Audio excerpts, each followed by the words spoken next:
اعوذ باللہ من الشیطان الرجیم بسم اللہ الرحمن الرحیم۔ کل کے درس میں عرض کیا تھا کہ مرزئی لوگ یہ کہتے ہیں کہ اللہ کے نبی صلی اللہ علیہ وسلم کی رسالت کو مان کر آپ کی رسالت کا انکار کرنا یہ تو کفر اور ارتداد ہے، ایسے شخص کو مرتد ہونا کہتے ہیں۔ حالانکہ یہ بھی ارتداد ہے، اور اسی طرح شریعت کے کسی بھی قطعی حکم کا انکار کر دینا، چاہے زبان سے سارے اسلام کو ماننے کا انسان دعویٰ بھی کرے، تو یہ بھی ارتداد ہے اور کفر ہے۔ چنانچہ قرآن پاک میں بھی اللہ رب العزت نے ارشاد فرمایا ہے فَإِنَّهُمْ لَا يُكَذِّبُونَكَ وَلَكِنَّ الظَّالِمِينَ بِآيَاتِ اللَّهِ يَجْحَدُونَ کہ یہ لوگ اے پیغمبر آپ کی تکذیب نہیں کرتے، لیکن ظالم لوگ اللہ کی آیتوں کا انکار کرتے ہیں۔ تو اللہ اور اللہ کے رسول یہ دونوں احکامات کے اعتبار سے بالکل ملے ہوئے ہیں۔ اللہ کی بات کا انکار یہ اللہ کے رسول کی بات کا بھی انکار ہے، اور اللہ کے رسول کی بات کا انکار اللہ کی بات کا بھی انکار ہے۔ تو کسی بھی قطعی چیز کا، کسی بھی پکے حکم کا انکار کر دینا یہ انسان کو کفر کی طرف لے جاتا ہے۔ چنانچہ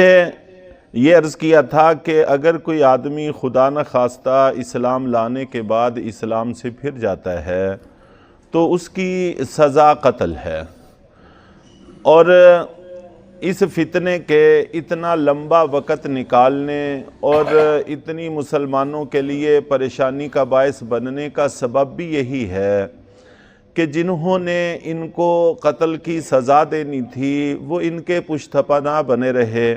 اگر اسلامی سزا دی گئی ہوتی تو کب کا یہ ان فتنوں کی طرح ختم ہو چکا ہوتا جو پہلے بھی سر اٹھاتے رہے اور اپنی عمر پوری کر کے ختم ہوتے رہے۔ چنانچہ قرآن پاک میں ہے ایسے ہی لوگوں کے بارے میں وَقَاتِلُوهُمْ حَتَّى لَا تَكُونَ فِتْنَةٌ وَيَكُونَ الدِّينُ كُلُّهُ لِلَّهِ کہ ان کے ساتھ قتال کرتے رہو یہاں تک کہ فتنہ ختم ہو جائے اور سارا کا سارا دین اللہ کا ہو جائے، پورے کے پورے دین پر عمل کرنا لازمی ہو جائے اور کوئی شخص کسی بات کا بھی انکار نہ کر سکے، تو اس وقت تک ان سے قتال کرو جب تک کہ دنیا سے فتنہ نہ مٹ جائے۔ تو ان کو قتل نہ کرنا ہی در حقیقت اس فتنے کی عمر کے بڑھنے کا سبب ہے۔ تو بہرحال یہ ذمہ داری تو قانون نافذ کرنے والے اداروں کی ہی ہے، حکومتوں کی ہے۔ ہم عوام کو ایسے معاملات میں ہاتھ ڈالنے کی، قانون کو ہاتھ میں لینے کی قطعاً اجازت نہیں ہے۔ یہ بذات خود ایک جرم بن جاتا ہے جس سے ہمیں گریز کرتے رہنا چاہیے۔ اور بخاری شریف میں، ابو داود اور دیگر حدیث کی کتابوں میں اللہ کے نبی صلی اللہ علیہ وسلم کا یہ فرمان موجود ہے کہ آپ نے ارشاد فرمایا کہ جو شخص اپنے دین کو بدل لے، مسلمان ہونے کے بعد اپنے دین کو بدل لے فَقْتُلُوهُ اس کو قتل کر دو۔ یہ اللہ کے نبی صلی اللہ علیہ وسلم کی صحیح حدیث میں ہے، بخاری شریف میں بھی ہے اور صحیح ستہ کی دوسری کتابوں میں بھی ہے کہ جو شخص بھی اپنے دین کو بدلتا ہے مَن بَدَّلَ دِینَهُ فَقْتُلُوهُ کہ جو بھی اپنے دین کو بدلتا ہے اس کو قتل کر ڈالو۔ تو اسی طرح حضرت ابو موسیٰ اشعری رضی اللہ تعالیٰ عنہ ان کا واقعہ بھی متعدد صحیح ستہ کی کتابوں میں ہے، بخاری شریف میں بھی ہے کہ یہ آپ جانتے ہیں کہ یمن کے گورنر تھے، اور اسی طرح یمن ہی کے ایک علاقے کے گورنر حضرت معاذ بن جبل رضی اللہ تعالیٰ عنہ بھی تھے۔ تو ایک دفعہ حضرت معاذ بن جبل رضی اللہ تعالیٰ عنہ ملاقات کے لیے حضرت ابو موسیٰ اشعری رضی اللہ تعالیٰ عنہ کے پاس گئے، آپس میں ملاقات ان کی ہوتی رہتی تھی، بات چیت بھی ہوتی رہتی تھی، اور بہت سارے واقعات ان کے ملاقات کے اور ملاقات کے دوران کی گفتگو کے احادیث کی کتابوں میں موجود ہیں، جو وقتاً فوقتاً بیانات میں آتے بھی رہتے ہیں۔ تو انہی میں سے ایک واقعہ یہ ہے کہ جب حضرت معاذ رضی اللہ تعالیٰ عنہ پہنچے تو اتفاق سے اسی وقت حضرت ابو موسیٰ اشعری رضی اللہ تعالیٰ عنہ کے پاس ایک شخص کو پیش کیا گیا۔ تو حضرت معاذ رضی اللہ تعالیٰ نے پوچھا کہ یہ کون شخص ہے؟ تو بتایا گیا کہ یہ مرتد ہو گیا ہے اور اسلام کو چھوڑ کر یہودی بن گیا ہے۔ تو حضرت معاذ رضی اللہ تعالیٰ عنہ نے 3 دفعہ یہ بات دہرائی کہ اس وقت تک میں نہیں بیٹھوں گا جب تک کہ اللہ اور اللہ کے رسول کے فیصلے کے مطابق اس کو قتل نہ کر دیا جائے۔ تو 3 دفعہ یہ بات دہرائی یہاں تک کہ اس کو قتل کیا گیا، اور پھر حضرت معاذ رضی اللہ تعالیٰ عنہ بیٹھے، اور یہ دونوں جلیل القدر صحابہ کرام میں سے ہیں، اور ان صحابہ کرام میں سے ہیں کہ اللہ کے نبی صلی اللہ علیہ وسلم نے اپنی حیات طیبہ میں ایک بڑے علاقے کے ان کو گورنر بنایا اور ان کو باقاعدہ فتوے کی اجازت دی، اور یہ احکامات قرآن سے، حدیث سے، اور پھر جو باتیں قرآن و حدیث سے نہیں ملتی تھیں اپنی رائے سے فتوے دیا کرتے تھے، اور اللہ کے نبی صلی اللہ علیہ وسلم کی طرف سے باقاعدہ ان کو اجازت مرحمت تھی، اور ان حضرات کے دونوں کا اتفاق ہے، اور یہ صحیح کتابوں میں حدیث بھی اس کی موجود ہے۔ اسی طرح آپ جانتے ہیں کہ حضرت عثمان غنی رضی اللہ تعالی عنہ کا جب گھیراؤ کیا گیا، فسادی لوگوں نے آپ کے گھر کو گھیر لیا، تو اور یہ لوگ حضرت عثمان غنی رضی اللہ تعالیٰ عنہ کو شہید کرنا چاہتے تھے۔ ایک دفعہ حضرت عثمان غنی رضی اللہ تعالیٰ عنہ نے دیوار پہ کھڑے ہو کے خطبہ ارشاد فرمایا، اور اس میں اس بات کا تذکرہ کیا کہ تم جانتے ہو کہ کسی بھی شخص کو قتل کرنا 3 وجہوں میں سے کسی ایک وجہ سے جائز ہے۔ نمبر 1 کہ خدا نہ خواستہ شادی کے بعد وہ شخص بدکاری کر لے، شادی شدہ ہے پھر بھی بدکاری کر لے، تو ایسے شخص کو رجم کیا جاتا ہے اور قتل کی سزا دی جاتی ہے۔ اور تم سب جانتے ہو،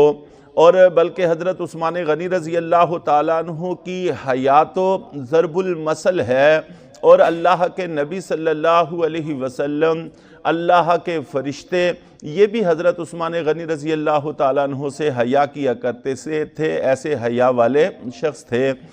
اور زمانہ اسلام تو